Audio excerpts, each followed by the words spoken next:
Well, hello YouTube. Another day in the shop. Another day, another dollars, I would say. So, oh my gosh, the drama. The drama. Actually, it's not drama. So, Whizbang, who subscribes to the YouTube channel, brought up a very good point on yesterday's video when I decided to, instead of dimple this piece, I decided to countersink it. So, Whizbang actually had a question about that. Is number one, is it okay? Did Vans okay me to change the plans? And it's an honest question. Actually, I appreciate the feedback and I appreciate him saying something about it. So I reached out to Vans, and Vans said, yeah, it's okay. They looked at the measurement of this, and this piece, I don't know if you guys remember, and I'll put it right there in the video. This piece, there's about 29 holes that are countersunk and the rest of them are dimpled. So Van said it's perfectly a-okay to countersink these instead of dimple them. They didn't see a problem with it, as long as, of course, I dimpled the skin that goes with it, so it does a good bond. Now, there were some caveats to that, and that's the catch-22. You can countersink these as long as you don't go deep and open the holes up. That is the thing. Now, I was very cognitive of that. I knew that when I did it. So I made sure that the holes were not opened up and that I did not go deep. When I set my gauge on my countersink, I tested it, and I tested it multiple times. The other thing too is, of course, you don't want to oblong the hole or make the hole irregular. So I did that. So Vans has no problem with me with you countersinking this. Now, with that caveat, if you make the hole any bigger, you got to throw the part out. If the surfaces don't mate up, and when they say the surfaces, when you're mating the skin, and I'll kind of show you. So when you're putting this in here and it doesn't sit flat, got to throw the part out, or you got to redo it. But main thing is you can't oblong the hole, and you can't make the hole bigger. And then when I say oblong, like if you cut it, kind of like what I was afraid of doing with the dimpler. So I know some of you guys are going to use my videos to help you. And I want to make sure that I'm not giving you, yes, it's an experimental airplane. You can do whatever you want to the airplane. It's experimental. You can. Doesn't make it right, though. Just because you can do something doesn't mean you should do something. So, for full disclosure, what I've done, even though there's no issues with this part, I am going to throw it in the scrap pile.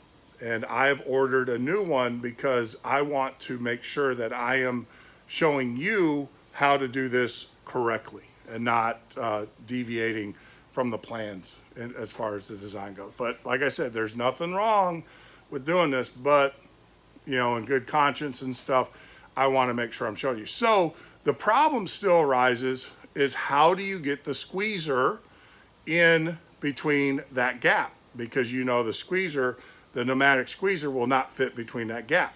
Well, I was thinking, and the way you do it, and you can use your squeezer, but you can live in panic as you're doing it, because like I said, that squeezer has its own problems as well. The pneumatic squeezer has its own issues as well.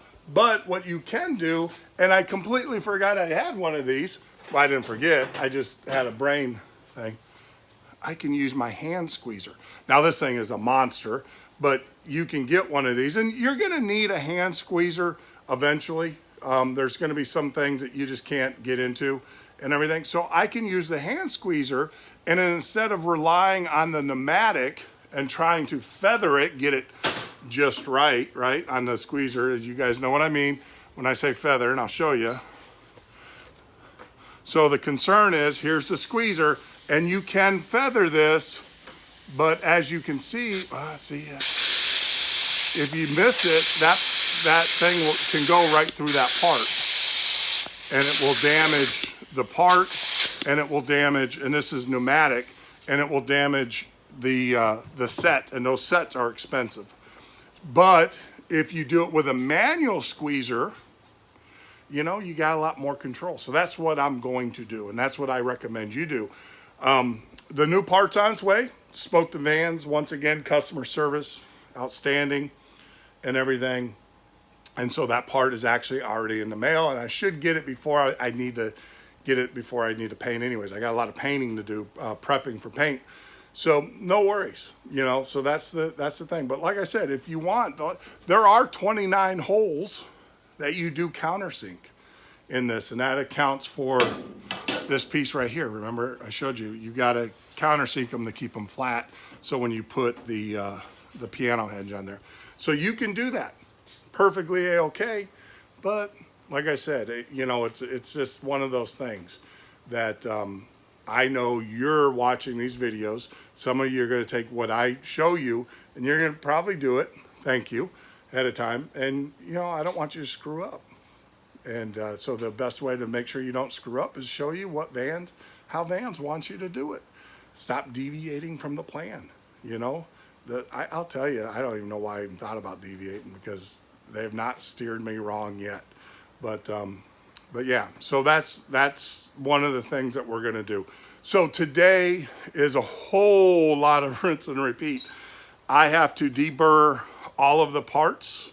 I would say I got about 50 or so. Not that many, about 40. I got to deburr those, get those prepped, get those ready for paint.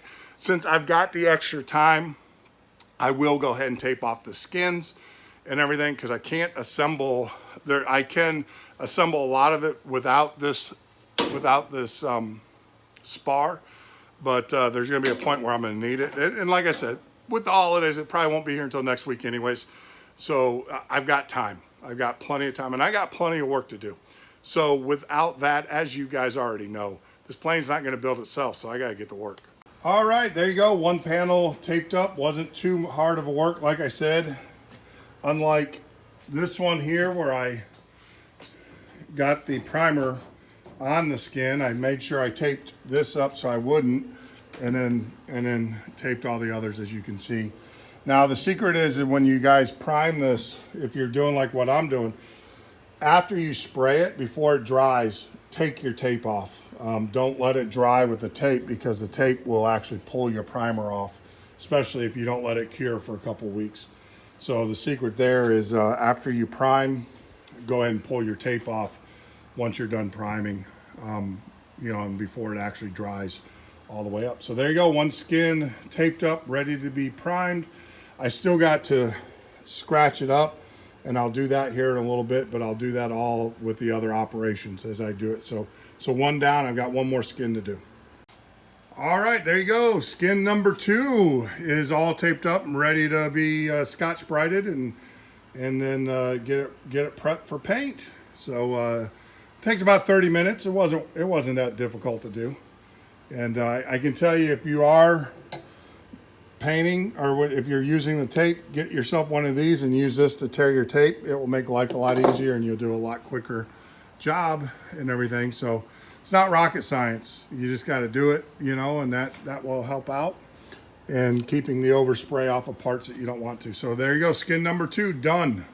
All right, so deburring. What is deburring? So deburring is taking off mainly any sharp angle. So sharp angles on metal will lead to cracks. So when metal comes together in a 40 or a 90-degree angle to each other, perpendicular to each other, it can actually form a crack or a fatigue point. So what deburring is two things. Is number one, removing that angle, and then number 2, it's also whenever you drill a hole on the backside, you always get a burr on the backside. So I've already done it on all these parts, but the way that you burr a hole is I use this deburring hole tool, and I put it on this little brawn.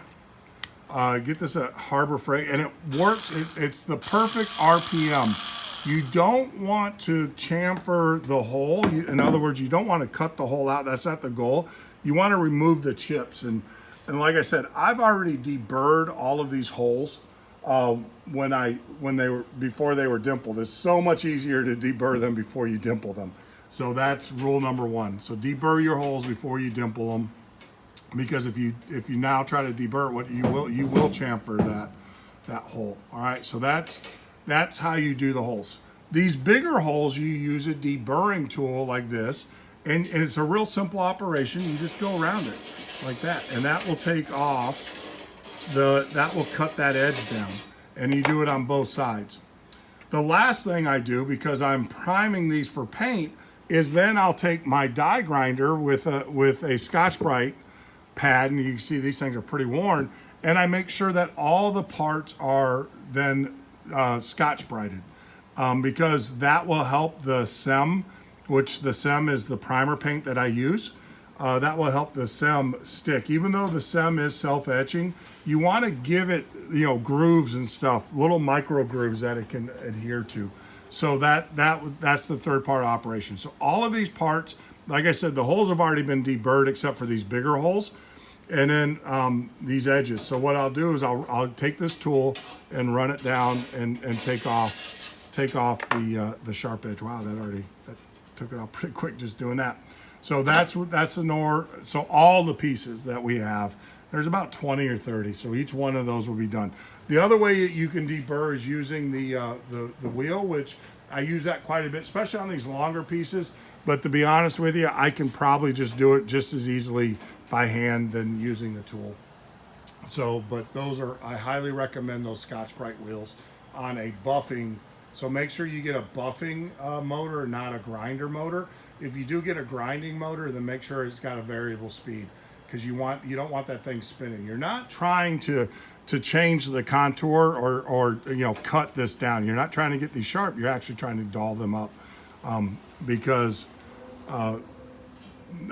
90-degree angles can lead to cracks. Cracks can lead to fatigue, and then cracks, and then failure. So that's the whole idea with deburring. Deburring is very, very important. And if you go to a lot of the groups and stuff, they'll say, "Oh, do you deburr?" Deburring is one of those, like paint. Do you prime or not? Deburring, I don't even think it's a question. Priming is totally up to you. If you want your plane to last, if you want it to have a decent resale value, of course you prime. Deburring is actually a safety issue. Like I said, anywhere where you have metal that comes together at a 90-degree angle, it can develop stress cracks. Cracks also lead to failure, right? So that's why we deburr. There's no question about it. You have to deburr all of your pieces. To me, it's just not even open for discussion. So, all right. So I've got a lot of deburring to do. I got Richard's in the shop with me. He's over there and hiding out, but I'm going to put him to work here in a minute too. So we're going to get this done, and that's going to be the goal for tonight, is to get these things deburred and scuffed up, and then we're going to wipe them down with acetone. Might not do that tonight. Usually I wipe them down with acetone right before I'm ready to paint them. So, but most importantly tonight is we're going to do a lot of deburring. All these parts need to be deburred. So, and then scarfed up. So, all right, enough of that. And like always, not going to build itself, so I got to get to work. All right, so I am asked a couple times, how do you know, like when you're scarfing these up for paint? Well, you can see, if you can see your reflection in it, you didn't scarf it up enough. Now, the thing is the trick, it's not really a trick, it's just what you should be going for. You're not trying to change the metal or the contour of the metal or the thickness of the metal. You're just trying to put little scratches. As you can see, that has been done and that has not. See how I can see the reflection of my hand? Hello. So you don't want to be able to see that reflection of my pinky. See how that works? So that is what you're going for. You don't, like I said, but you don't want to be so aggressive that you actually are removing, lots of metal. You just want to scrape it up. You just want to do that to it. So that's how you do it. And yeah. All right, YouTube. So there you go. We've got everything prepped and ready to go. I guess I could possibly set up the paint, but it's not a race.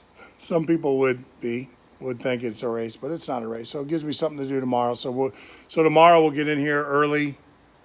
I've got to wipe everything down with acetone. I got to get these tables, these workbenches covered up with paper, and then we'll shoot a coat of paint. We'll get a good coat of paint, get everything painted and ready to go. So we're moving right along. Day 2 in the shop. Yeah, it wasn't too bad. I looked at the thing. I think I was in the shop this month, in the month of December, 5 times or 6 times, which is nowhere near what I was normally doing. But it wasn't too bad. Can't be too hard on myself. Plus, it's the holidays. You know, got to get out there and spend some time. So yeah. So tomorrow, I'll probably be in. Don't know. Might go out and catch some fish. Do some fly fishing tomorrow. I don't know. It is a holiday, and it is New Year's Eve tomorrow here in Florida. Well, it's New Year's Eve everywhere in the world. But I don't know. I might do some fly fishing tomorrow. Depends how the wind is. So, but regardless of what I do tomorrow, I will be in the shop to get these painted. I'll shoot a coat of paint, get that ready to go, and then yeah, we'll get to assembling this piece, and then we'll hopefully get the elevators done by mid-January is what I'm hoping, and then get working on the actual tail cone. That's the plan. Like I said, I'm 2 months behind schedule, but oh well. At least I'm not 2 years. So that's about it. Like always, I appreciate you guys coming. I appreciate the comments, the feedback, and everything. And you know, like always, be well, be safe, and like always, God bless.